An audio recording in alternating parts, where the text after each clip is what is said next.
Good morning विद्यार्थी मित्रों। आज हम लेसन 13 पोयम नीति के दोहे उसका अभ्यास करेंगे। तो उसका पहले लेखक परिचय प्राप्त करेंगे। उनके लेखक हैं, कवि हैं रहीम। जन्म उनका लगभग 1553 में और निधन सन 1626 में हुआ था। रहीम का पूरा नाम अब्दुल रहीम खान खाना था। उनके पिता का नाम बैरम खां था, जो अकबर के अभिभावक थे। रहीम अकबर के नवरत्नों में से एक थे। रहीम की कार्य क्षमता और बुद्धिमत्ता से अकबर बहुत प्रभावित थे और इसीलिए उन्होंने रहीम को अपने दरबार का महामंत्री का सर्वोच्च प्रदान किया था। रहीम संस्कृत, अरबी, फारसी के विद्वान थे। दानी के रूप में बहुत सुविख्यात हैं। जीवन में व्यावहारिक अनुभवों का उन्होंने अपनी सतसई में व्यक्त किया है। प्रथम दोहे में परहित की भावना, दूसरे दोहे में सही संबंध का रीत और सच्चा प्यार, तीसरे दोहे में छोटी चीज़ों का महत्व, चौथे दोहे में सही दीन बंधु की बात की गई है। पांचवें दोहे में कड़वे वचन बोलने वाले की स्थिति का वर्णन है। छठवें दोहे में उत्तम व्यक्ति की प्रवृत्ति, सातवें दोहे में बिगड़ी हुई बात को छोड़ देने की, आठवें दोहे में धैर्य का महत्व और अंतिम दोहे में किसी से मांगना नहीं चाहिए, इस बात का उद्धृत किया है। तो कवि रहीम तो उसमें कहा गया है कि दोहे के प्रथम पंक्ति है कि तरुवर फल नहीं खाते हैं, सरवर पीहै न पान, कहीं रहीम प्रकाश हित, संपत्ति सुचई सुजान। तो उन्होंने इसमें रहीम ने कहा है कि रहीम जी कहते हैं कि पेड़, तरुवर यानी पेड़, फल नहीं खाते यानी अपने फल खाते नहीं हैं, और सरोवर पियहि न पान, तो सरोवर जो है वो अपना पानी नहीं पीते। इसी प्रकार प्रकाश ही तरलेगी ज्ञानी पुरुष परोपकार के लिए ही क्या है, संपत्ति सुचहि सुजान, यानी इसी प्रकार ज्ञानी पुरुष परोपकार के लिए ही धन संपत्ति का संग्रह करते हैं। उसके बाद है दूसरी पंक्ति है कि कहीं रहीम संपत्ति सगे बनत बहुत बहुरीत, विपत्ति कसोटी जे कसे तेई साचे में, यानी कवि रहीम जी कहते हैं कि जब मनुष्य के पास संपत्ति होती है तब लोग तरह तरह से उनके सगे बन जाते हैं और रिश्ते जोड़ लेते हैं, लेकिन सच्चे मित्र तो वो है जो विपत्ति के समय साथ देते हैं। यानी सच्चे मित्र की परख कब होती है, जब हमें विपत्ति यानी मुश्किल आती है, तब हमें सच्चे मित्र की, हमारा जो सच्चा मित्र कौन है और उसका पता चलता है। उसके बाद है तीसरी पंक्ति है कि रहीमन देखी बड़ेन को लघु न दीजिए डारी, जहाँ काम आवे सुई कहाँ करे तरवारी, यानी रहीम जी कहते हैं कि बड़े को देखकर छोटे की उपेक्षा नहीं करनी चाहिए। कभी भी वह काम आ सकते हैं कि जो काम करती है वह तलवार नहीं कर पाती, यानी जो सिलने का काम सुई करती है वो तलवार से हम कपड़ा नहीं सी सकते, यानी कि हमें बड़ों को देखकर छोटे की उपेक्षा नहीं करनी चाहिए, हमें यह सीख मिलती है। उसके बाद है चौथा पंक्ति है कि दिन सबन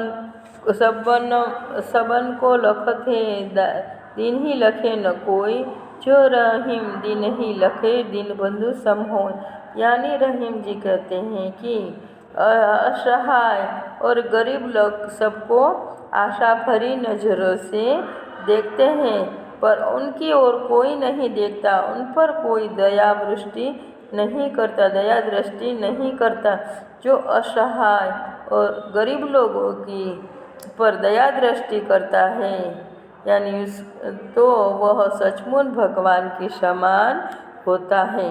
उसके बाद है पंक्ति है 5वीं पंक्ति, खीरा का मुँह काटे के मलियत नोन लगाए, रहीमन करुए मुखन की चाहिए सही यही सजा।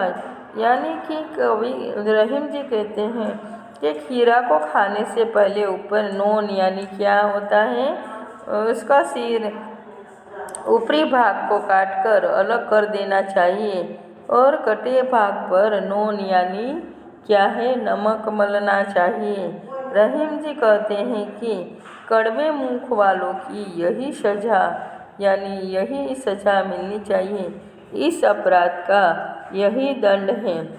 उसके बाद है 6ठी पंक्ति है, छो रहीम उत्तम प्रकृति का करी सकत कुसंग, चंदन विष व्यापत नहीं लपटे रहत भुजंग। यानी रहीम जी कहते हैं कि उत्तम प्रकृति यानी उत्तम स्वभाव वाले लोग बुरी संगति कुसंग यानी बुरी संगति में रहे तो भी उसका उन पर प्रभाव नहीं पड़ता, यानी बुरे नहीं हो जाते।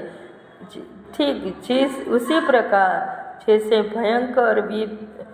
भयंकर यानी भुजंग यानी साप, भयंकर विष वाले सांप चंदन के पेड़ से लिपटे रहते हैं, परंतु चंदन में उनका विष फैलता नहीं है। उसके बाद की जो पंक्ति है 7वीं कि बिगड़ी बात बने नहीं, लाख करो किन होय, रहीमन बिगर दूध को मथे न माखन होय। यानी रहीम जी कहते हैं कि बिगड़ी बात लाख बार प्रयत्न करने पर भी सुधर नहीं पाती। ठीक उसी तरह जैसे फटे दूध से जमाए गए दही दूध को कितना भी मथा जाए तो उसमें माखन नहीं निकलता। उसके बाद है 8वीं पंक्ति है कि रहीमन विपदा हूँ भली जो थोड़े दिन होय, हित अनहित या जगत में छानी परत कोई।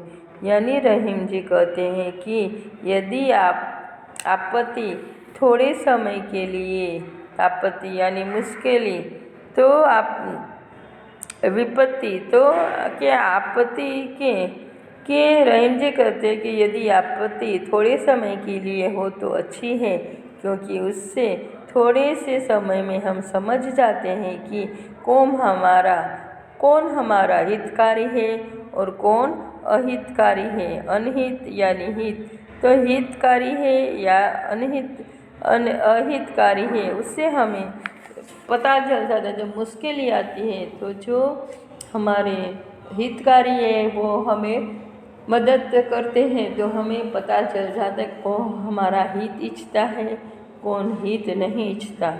उसके बाद है 9वीं पंक्ति है कि रहीमन वे नर मर चुके जे कहूँ मांगन जाही, उनसे पहले वे मुए जिन मुखलत निकसत नाही।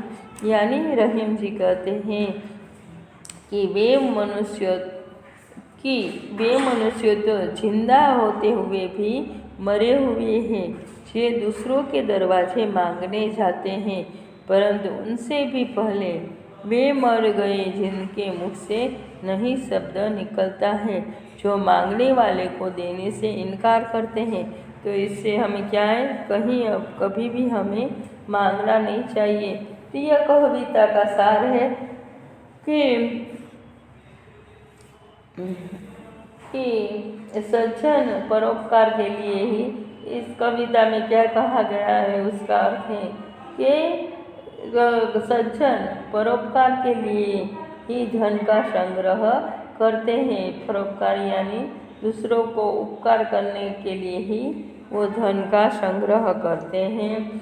दूसरे में है विपत्ति में ही सच्चे मित्र की पहचान होती है।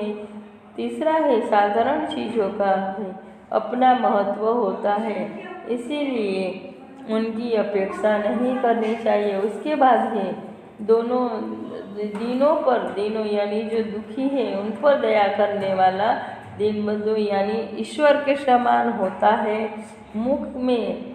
मुख से कड़वे वचन बोलना अपराध है, इसकी सजा मिलनी चाहिए। उसके बाद है उत्तम स्वभाव वाले बुरों के साथ रहकर भी उनसे प्रभावित नहीं होते। उसके बाद है कि बात बिगड़ जाने पर उसे सुधारना संभव नहीं है। उसके बाद है विपत्ति में हो अपने पराये की पहचान होती है। उसके बाद है मांगने की वृत्ति तो बुरी है ही, पर उससे बुरी बात किसी को देने से इनकार करना है। उसके बाद आप देखेंगे समान शब्दार्थ हैं। तो शब्दार्थ में तरोवर यानी क्या होता है, ये समानार्थी शब्द में भी पूछा जा सकता है।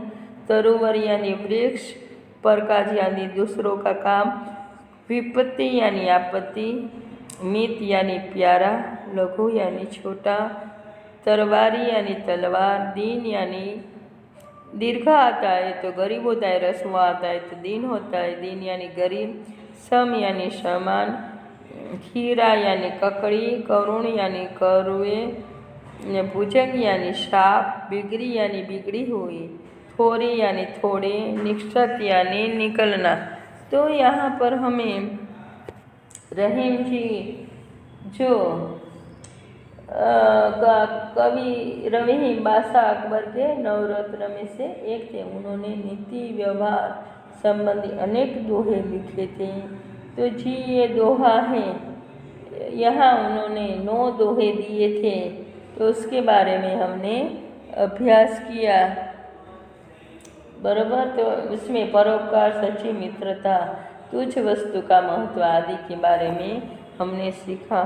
तो आपको ये होमवर्क में भी ये पोयम लिखना है और उसके ये लर्न करना है। उसके बारे में शब्दार्थ हैं वो भी आपको करना है, लर्न करना है। तो इसके जो क्वेश्चन आंसर वो आपको बाद में मैं भेजूँगी। तो यहाँ पर ये आपको लिखना है और लर्न करना है। तो यहाँ पर ये लेक्चर पूर्ण होता है। तो थैंक यू।